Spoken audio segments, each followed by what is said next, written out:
Welcome to the Voice of Business.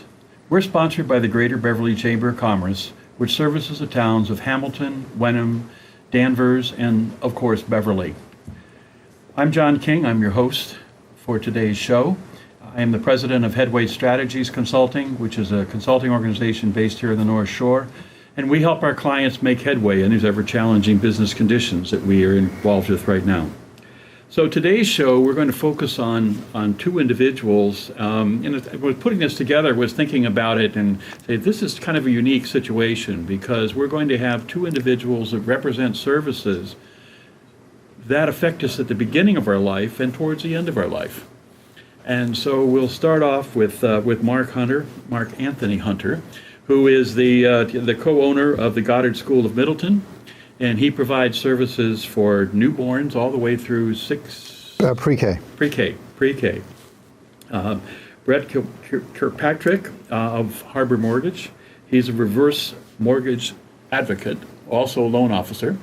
And he works with seniors and the ability to leverage the equity in their homes. So welcome both of you, and we'll look forward to learning more about your businesses and the background.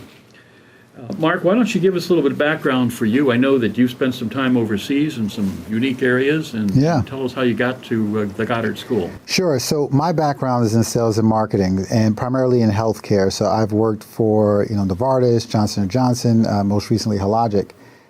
So we moved to Massachusetts about 4 years ago. We're originally from New Jersey.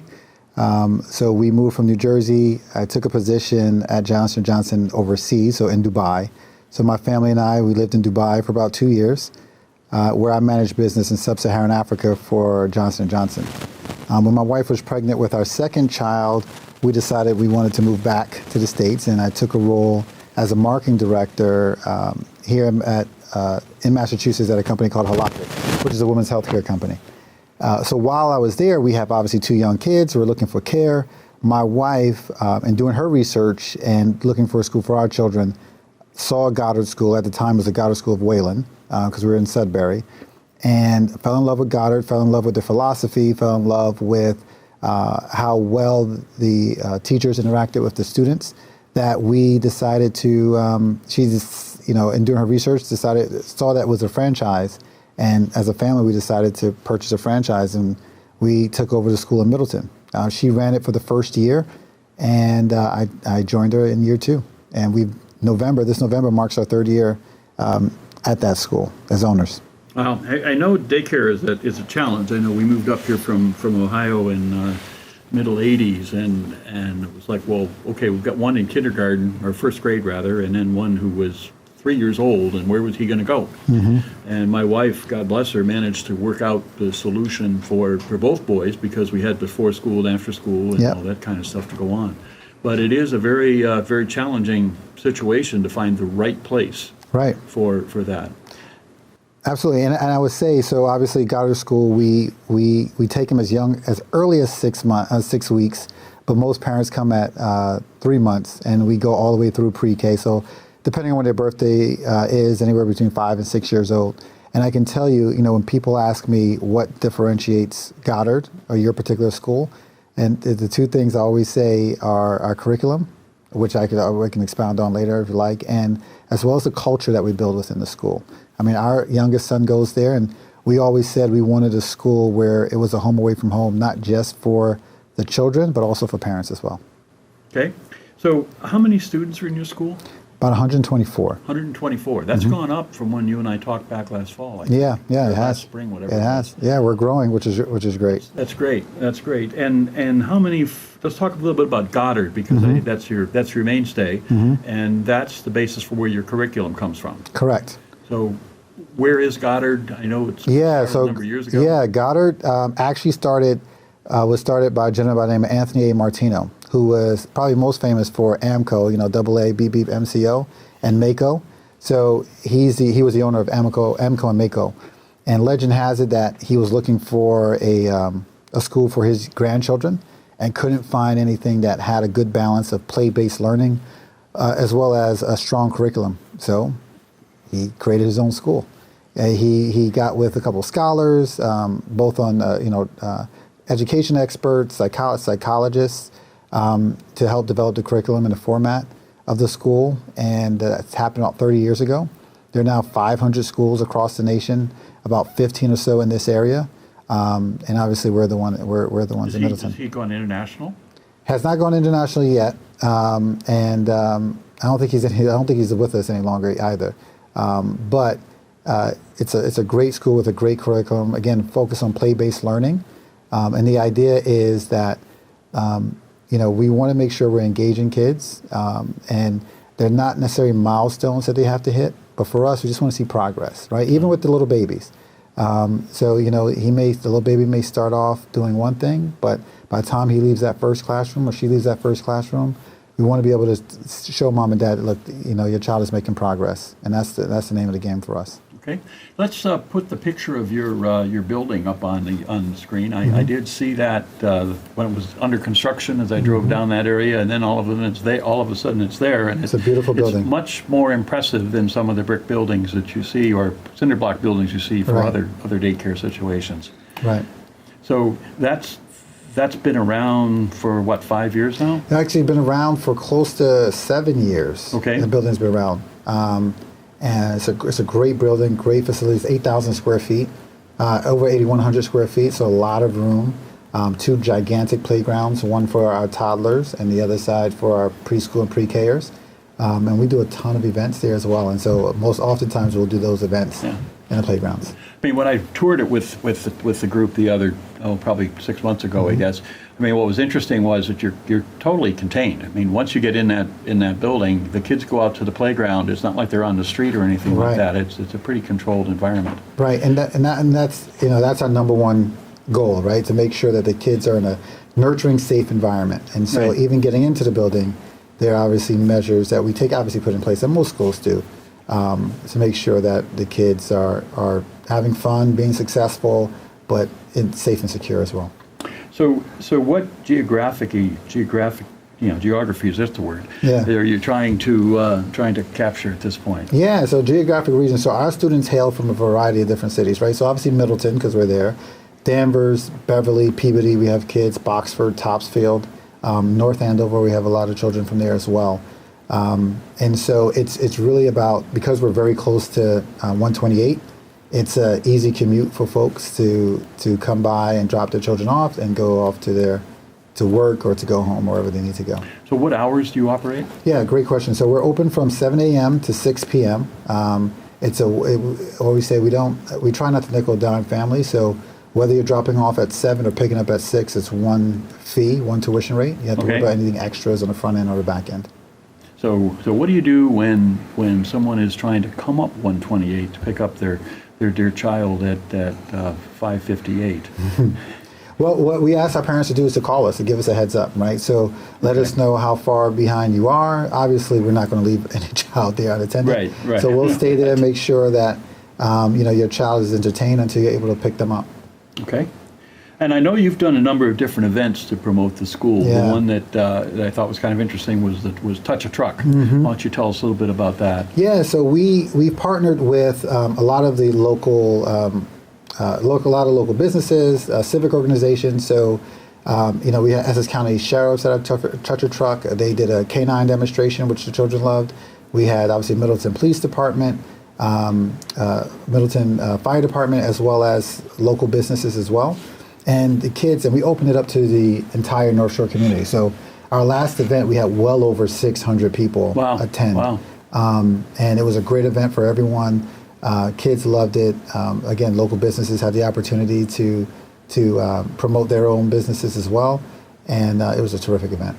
Great. And you also had one where you were bottle and can collection as well. Yeah, that was at the Touch a Truck. Yeah, so that was at the Touch a Truck. Yeah, so okay. it was because we actually had our Touch a Truck in April around Earth Week, and so we wanted to make sure we were asking folks to bring in bottles so we can take it and get them recycled, and then the money that was collected was then donated to charity. Great. Yeah. Great. So what things can we do to help you and promote your school as you go through this? So for me, it's for us, I should say, for my wife and I. So my wife, Johan Hunter, and I, we own the school. So for us, it's just about awareness. Because Goddard, though in some parts of the country, is very well known. It's a brand that's very well known. Here, not so much. So many people see the building and think it's it's some private school or even for elementary education. And so for what we're looking for is just awareness. Let folks know that we're here, that we are early childhood, so babies through pre-K. And I think once you come in and visit the school and tour the school, and it kind of speaks for itself. And most people are pretty impressed when they go in. Okay. Have you had some results, were you able to track some results of the kids that go through the Goddard program and how they do in the public school or even the private school? Yeah, so we've been open, as mentioned, we went over for 3 years. Our first year we had 1 graduate.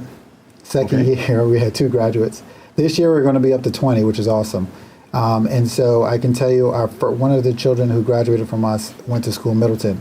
And as you go into kindergarten, they do testing to see how you're doing or where you are. And he placed number 1 in all of the kids who are entering kindergarten, which was fantastic to hear.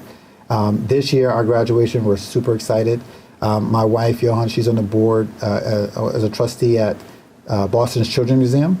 And so this year, our graduation, we're actually going to partner with another Goddard school in Saugus, and we're going to have our graduation at the Boston Children's Museum. We're going to have a Goddard Day at the Boston Children's Museum, which will be great. A great experience for the kids as well as the families. So there's 15 Goddard schools in the Massachusetts area. Massachusetts / New Hampshire. Massachusetts, New Hampshire. Yeah. Okay. Yeah, so there's 2 in New Hampshire. The other 13 are in Massachusetts. Okay. More towards the coast? Or? So there's 3 in this area, so Saugus, Reading, and us. And then as you go further west, that's where you'll see the probably the other 10 or so are out that way. Here's what I found. Well, Surrey's impressed good by our Goddard schools in Western PA. Very good. Well, yeah, we get much electronic. As you said, you're an early adopter. I am. Okay. One of the challenges you and I talked about was staffing. Mm-hmm. I know that you're constantly looking for staffing. Talk a little bit about what the requirements are to be a teacher at the Goddard School. And so we look for teachers who obviously are experienced in early childhood education. And then obviously we look for teachers. In the state of Massachusetts, you have to be certified by the state. And so ideally we look for teachers who are certified and can come in. If they're not certified but have the experience, we'll work with them in taking the courses necessary to get certified. For us, it's always about, and I'm sure this is, when it comes to staffing, this is not new to us or unique to us or Goddard. But, finding quality teachers, because it's like I say, we do more than just watch your child, right? Our teachers are teachers, right? We don't call them staff, we call them faculty. Because they spend time, they do their curriculum, they're executing their curriculum, and they're tracking how your children are doing, keeping progress reports, having conversations with parents during parent-teacher meetings. And so we want to make sure that we have teachers who are great with children, but also great communicators. Because the one thing parents appreciate, I think everyone appreciates, is that when you're doing business with someone, you want them to be able to articulate what's happening, what's going on, particularly when you're talking about your children. You want to make sure that you understand how their day is going, what's working well, what's not working well. And so we make sure that we're finding teachers who can do that. And that's always a challenge to make sure that, to make sure we find teachers with those skill sets. Great. Well, thank you for that, and we'll put up a contact for you on the screen a little bit later on, so they can know how to get a hold of you if they have an interest in that. And I know you're maybe looking for another location at some point. Yep. So that would be good for your expansion as you go on. For sure. All right, super. Thank you. Well, let's shift gears and kind of age a little bit out and go to Brett. And tell us a little bit about your background. And you were pre-med, as I understand, which I didn't know. I didn't know that. Was it organic chemistry, or was it a different shit? That was my son's problem, organic chemistry. That put him out. That did put a crimp. Yeah. And then you were involved with LeGrand David? Yeah. And what were you doing there? We were part of the group that bought the theater and committed to restoring it and offering the program of movies and the live stage production. So are you still involved with the Cabot? The Cabot has since been, our group has sold it to a new group. Okay. And they have a different format, and they're doing a terrific job. Yeah, I know. We had Casey on here a couple weeks ago as we went through it. And then, more fundamentally, you decided you really didn't have anything to do, so you bought yourself a 1712 house in Beverly. Over by Lynch Park. Over by Lynch Park. Yeah, loved it. Good, good. Well, all right. Well, tell us a little bit about Harbor Mortgage Solutions. So in the process of buying my first home, this was pre-internet, so I had to check books out of the library to learn about mortgages. So I did self-study on mortgages, and when we were ready to buy, I talked with some people, and I remember telling my loan officer, I said, I think, do you offer the 3-2-1 buy down program? And he goes, what? And he said, let me call my office. So we actually did do the 3-2-1 buy down program, but be that as it may, I loved the mortgage. I thought the mortgage process was interesting. I saw the value of how it was an essential tool to get people a foothold in the housing market, the housing world, which has always been the engine of wealth, for the middle class in the United States and all around the world. So Harbor Mortgage helps people buy their first home, helps people leverage the equity in their home midlife, meaning they may want to refinance into a lower rate, or they may want to refinance to take cash out to support their children's education or buy a second home. And we were one of the first movers in Massachusetts to offer an FHA home equity line of credit, which is specifically for seniors. You have to be 62 or older to be eligible. But we really saw the power of the program and appreciated the safeguards, and especially appreciated the fact that it was backed by the full faith and credit of the United States of America. So this is a program this is not a subprime loan dreamed up by Wall Street. This was at the behest of the AARP. They lobbied Congress. Ronald Reagan signed it into law. Ronald Reagan said, not only is this a great program for seniors who may be house rich and cash poor, he said, but it's good public policy. He said, do we want to spend tax dollars building more elderly housing? Do we want to expand food stamps? Do we want to expand Medicare and all the other programs that we have? Or can we devise a plan where seniors that have accumulated housing wealth by being good householders their whole lives, we actually make an investment in our homes every month, whether we realize it or not. We pay down the mortgage, we pay the taxes, we maintain the property, we keep it insured. That's our, in many ways, it's just one more portfolio within our investment spectrum. And the problem with home equity in general is we say it's like having oil in your backyard, but you got no drill. You can't extract it, so you can't use it. And most times equity in a home is dead equity, trapped equity. There's no safe way for people without assuming the monthly obligation and therefore the financial risk of a mandatory monthly payment.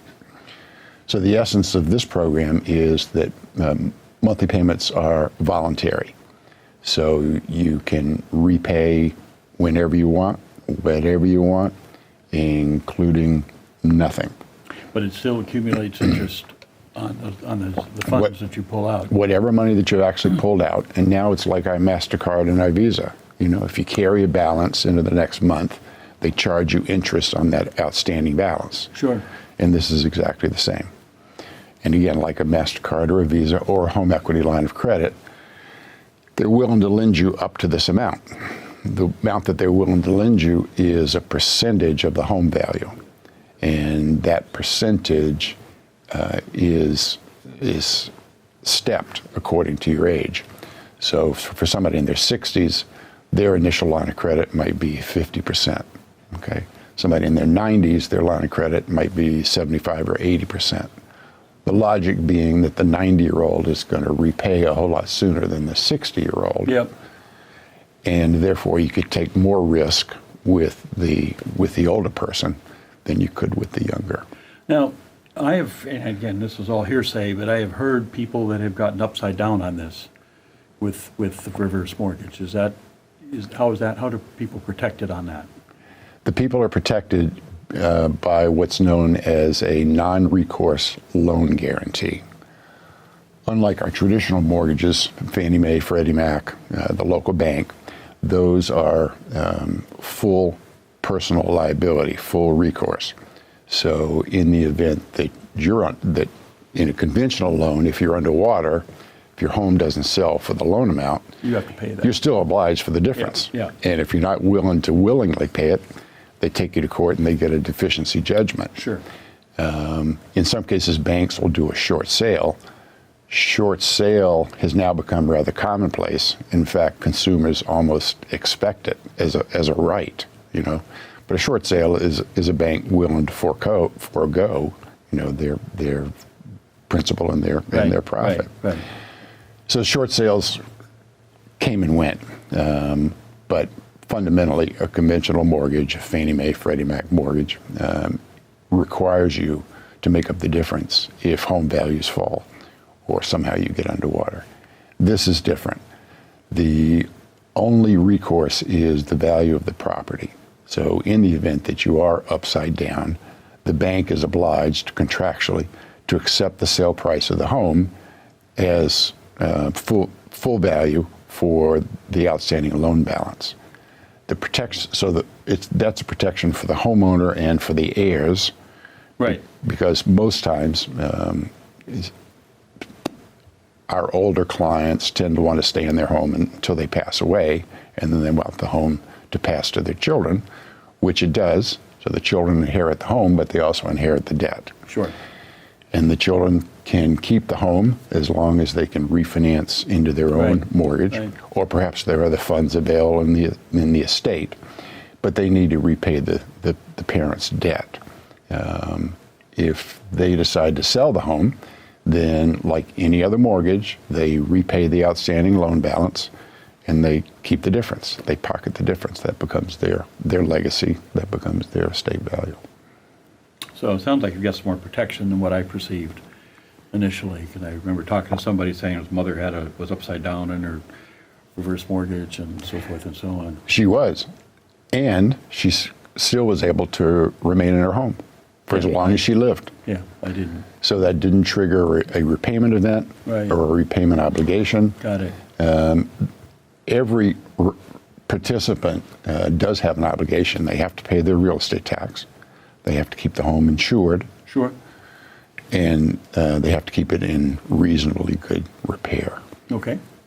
So by pulling the cash out, you can do other things with it, right? You Exactly. can use the living expense, but you also use it for investments. You can use it for investments. A very strategic use that financial planners are recognizing is one of the biggest risks to retirees is a down market. Right. So the stock market drops. They still need the same cash out of their portfolio, you know, despite what the market's doing. So if they have to sell securities or assets in a down market, you know, they're accelerating the burn through Sure. of their, so the line of credit actually gives a buffer asset. So in the event of a down market, you leave the portfolio alone, Right. you Draw know, on this. spend from here, Right. and going forward, you make choices on a regular basis. You know, do I borrow from a credit card at 8% or 18%, or do I borrow from my line of credit at 4%? Right. You know, do I pay 8% on a car loan, or I pay 4% on home equity? So one of the things you said to me in the interview questionnaire was, you said that, why would anyone carry a 30-year conventional mortgage into retirement? How about explaining that? You know, the financial pundits, their rule number one for retirees is pay off your mortgage. Right. And the threat is not the fact that you have a mortgage or that you have debt. It's the financial risk of that mandatory monthly obligation. Right. And the dire consequences of defaulting, especially if it's a mortgage and therefore your home is at risk. That's the real peril that they see. The fact that you can use home equity strategically without creating that monthly mandatory obligation Again, you can always make any payments that you can afford or that you choose. Okay. As a matter of fact, if you have a conventional 30-year fixed rate mortgage with mandatory monthly payments, it's very strategic to just refinance that into this FHA reverse mortgage product and continue to make the same payments as long as you can afford it and as long as that's comfortable. Okay. Because you retire the debt in exactly the same schedule. Right, right. But unlike mortgage payments that disappear down, the black hole of the bank, this is a revolving line of credit. So you can make a payment, and if you goof, or an emergency comes up, you can borrow the money right back. Got it. Borrow the money, pay it back. Okay, another avenue. Yeah. Another avenue. Okay, anything else you want to add at this point? Because we're getting to the point where we're running out of time, almost. I would just say thank you for inviting me. Well, you're quite welcome. So let's just go around the room real quick here. Not that we're that big a room, but just any other thoughts, Mark? You've had a chance to reflect a little bit since we talked. Anything you want to bring up to the group at this point? Not at the moment. I think, well, actually, the one thing I would say is that, we're continuing to try to engage the community as much as possible. We're very big on giving back to the community. Whether this Thanksgiving we are going to be sponsoring a family, a local family, with meals. We're having the school, folks from the school donate canned goods and food, and we're going to donate to a family who is in need for Thanksgiving. So we continually try to give back as much as we can to the local community, and Excellent. And I'm happy to have the opportunity to mention it here. Okay. Brett, anything more? Similarly, we think that retirement planning involves a whole lot more than a loan or, a portfolio. We offer seminars, public seminars, in conjunction with a financial planner, with an elderly law attorney, an estate planner, a Medicaid, Medicare specialist, because the issues of retirement and the decisions and the consequences, it's so many, it's such a spectrum. And so we have a series of public presentations where we have Information available, yeah. panel How do you get on that mailing discussions. list? Our website is Harbor Mortgage Solutions. Okay. And you can sign up for our newsletter where I see and our it. blog. Yeah. Very good. All right. Well, we're right at the end here, and I thank you very, very much for coming in. It's been good information for both ends of the spectrum, There if it you is. would. And we can go on from that. So one of the things I'd like to close with is we sponsor Keep It Local, and Keep It Local is buy from local businesses. And then the last time I did a show, I was bemoaning the fact that my hardware store closed in town, and I had to go to Home Depot or Lowe's or wherever to get it, and it was more miles. But it's now reopened, so I'm happy. awesome. And I support the idea of keeping it local because they will do things for you. So keep it local for the Goddard School if you're looking for childcare, and keep it local for Harbor Mortgage if you're looking for some financial information there. Ideas for future shows, please feel free to reach out to the Beverly Chamber of Commerce or to me. You can reach me at jking@headway-strategies.com.